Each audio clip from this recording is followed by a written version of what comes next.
Assalamualaikum warahmatullahi wabarakatuh, Sampurasun. Di kesempatan ini kita akan bahas bagaimana masa depan sosiologi bencana. Apakah masih dibutuhkan di masa depan? Nah, ini saya kira penting pertanyaan ini diajukan, mengingat ilmu itu kan ada yang kita baca, kalau kita baca sejarah ada ilmu yang mati. Nah, ini persoalan terletak kepada ketika ilmu mati itu berarti ilmu itu kehilangan relevansinya atau karena itu tidak dikembangkan oleh para ilmuwan-ilmuwannya. Nah, saya kira ini pantas kita ajukan juga untuk untuk kajian bencana. Apakah sosiologi bencana itu punya masa depan? Bagaimana masa depannya? Apakah diperlukan di esok hari, di lusa, di beberapa tahun ke depan ya? Nah, ini saya kira penting kita ajukan untuk melihat, khususnya bagi Anda yang ingin menekuni tentang sosiologi bencana atau kajian bencana umum, untuk bisa melihat apakah ini ada peluang ilmu ini bisa berkembang di masa depan, yang bisa memberikan misalnya proses pekerjaan kepada Anda,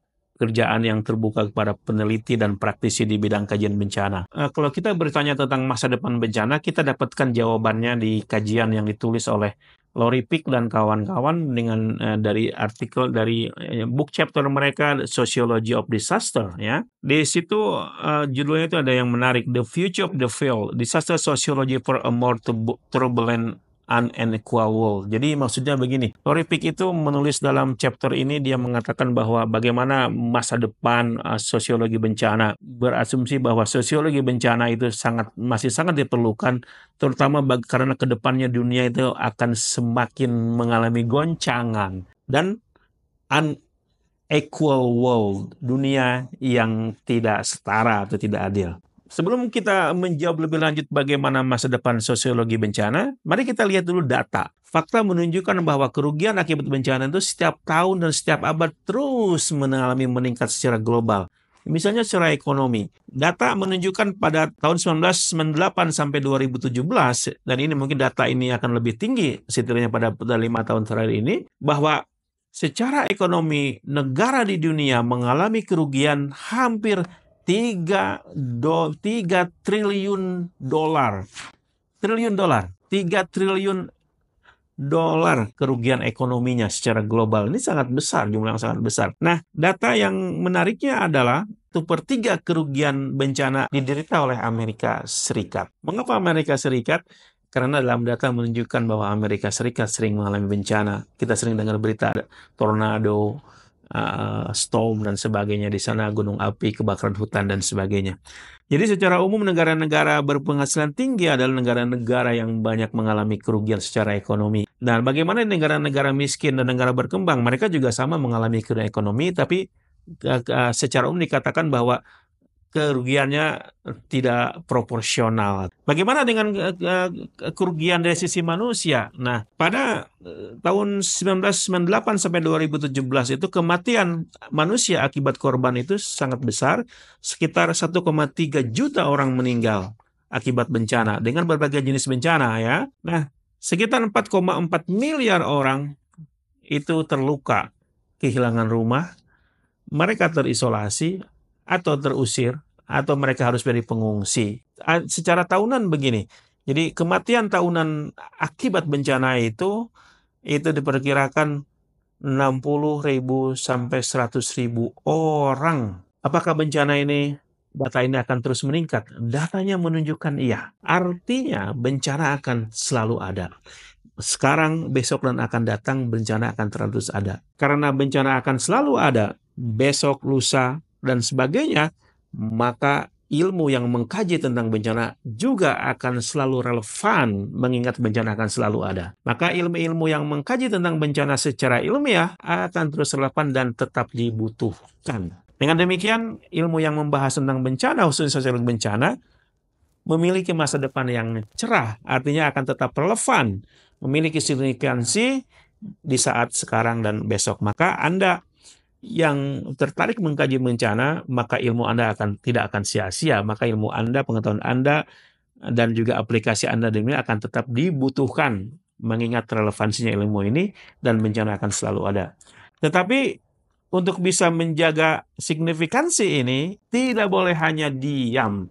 Mereka harus juga beradaptasi dengan perubahan ini, dengan melahirkan sebuah ilmu yang bersifat responsif, khususnya perubahan-perubahan yang terjadi berkaitan dengan bencana. Nah, bagaimana cara menciptakan sosiologi yang responsif tadi supaya untuk menjaga tetap signifikansi dan relevansi di hari ini, di besok, dan masa depan? Wachtendorp mengusulkan bahwa untuk agar sosiologi bisa responsif itu, maka para sosiolog bencana harus selalu memikirkan ulang pendekatan-pendekatan mereka, teman mereka dalam hal bencana. Dan mereka harus bisa mengorganisir diri dalam menghadapi tantangan baru dalam kajian bencana. Nah, caranya bagaimana? Dengan mengadopsi kerangka riset bersama. Orang yang mengkaji bencana tidak boleh sendirian. Tidak boleh hanya fokus kepada misalnya hanya mereka sosiolog saja, antropolog saja, hukum saja, teknisi saja, engineer saja, tapi tidak. Memerlukan kolaborasi banyak pihak. Sosiologi bencana mesti berkolaborasi dengan antropologi bencana, berkolaborasi dengan hukum, berkolaborasi dengan ahli geologi, berkolaborasi dengan ahli gempa dan sebagainya, sehingga terjadi kolaborasi yang sangat penting.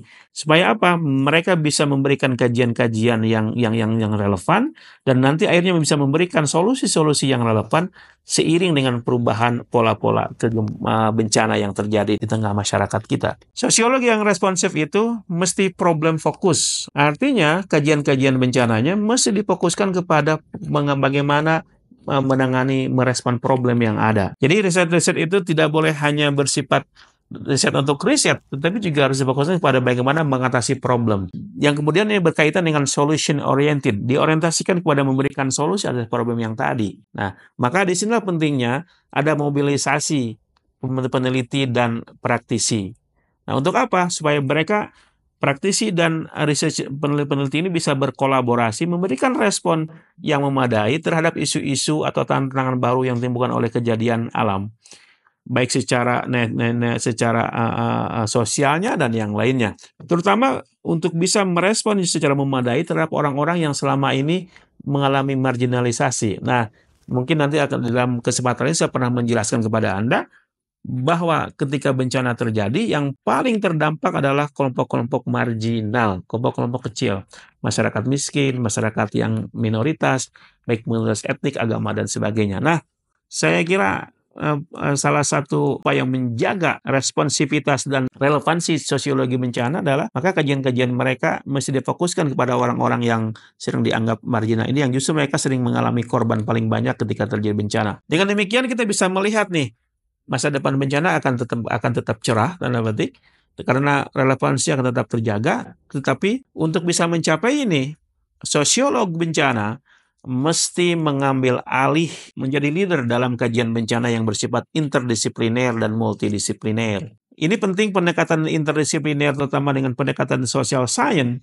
karena kalau kajian bencana hanya ditangani oleh orang-orang teknik, seperti misalnya orang yang bergelut di bidang biomedis, engineer, mereka mungkin solusi yang mereka berikan bersifat teknikal. Padahal kan ketika bencana terjadi, persoalannya bukan cuma masalah teknis, ya kan? Tapi juga persoalan sosial. Nah, di sini saya kira letaknya sosiologi bencana bisa memberikan masukan yang sangat bagus, bukan bahwa ketika bencana terjadi bukan cuma urusan bagaimana jembatan yang rusak, bagaimana perbaikinya, tapi juga persoalan sisi sosial kemanusiaannya yang itu penting ditangani juga. Dan ini adalah letaknya sosiologi bencana. Nah, maka salah satu keunggulan sosiologi bencana untuk bisa bertahan di masa depan adalah kajian mereka harus fokus kepada bagaimana membangun kapasitas, meningkatkan kapasitas para korban bencana tadi. Ya, mereka bukan hanya sekedar untuk diberi bantuan atau donasi, itu juga bagaimana mereka bisa bangkit kembali,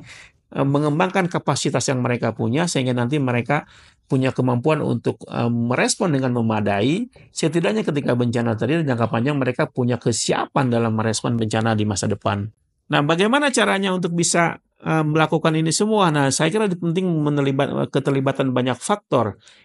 Nah, pemerintah misalnya jangan ragu-ragu untuk memberikan investasi yang besar bagi kajian-kajian soal bencana, khususnya sosiologi bencana. Itu seperti penghabisan uang, riset-riset seperti itu. Sebenarnya tidak. Itu adalah investasi.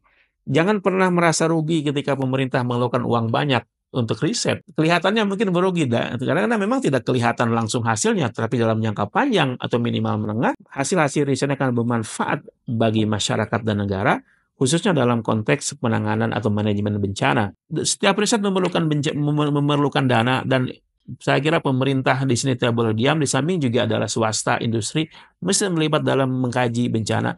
Dan ini akan penting untuk menciptakan kemampuan masyarakat memitigasi bencana, merespon saat bencana, dan melakukan recovery setelah bencana. Lebih jauh lagi, supaya sosiologi bencana bisa mempertahankan peranan di masa depan, mereka memiliki masa depan yang cerah. Sosiologi bencana jangan lupa dengan akarnya, yaitu ilmu-ilmu yang mereka lakukan, yang mereka ciptakan, kajian mereka lakukan, ditujukan bukan untuk kepentingan kelompok tertentu, untuk apalagi ekonomi politik tertentu, tapi ditujukan untuk menciptakan justice for all. Nah, dalam ketika bencana terjadi kan ada orang-orang yang terpinggirkan, ya kan?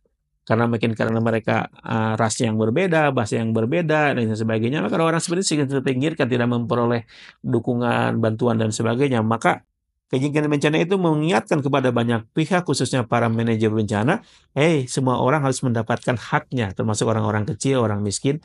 Mereka perlu diperhatikan bagaimana mereka menangani bencana, memberikan kemampuan memiliki bencana, dan memberikan kemampuan untuk melakukan recovery, dan mempersiapkan mereka supaya ke depannya mereka tidak lagi menjadi korban bencana berikutnya. Saya kira itu mudah-mudahan bermanfaat. Assalamualaikum warahmatullahi wabarakatuh.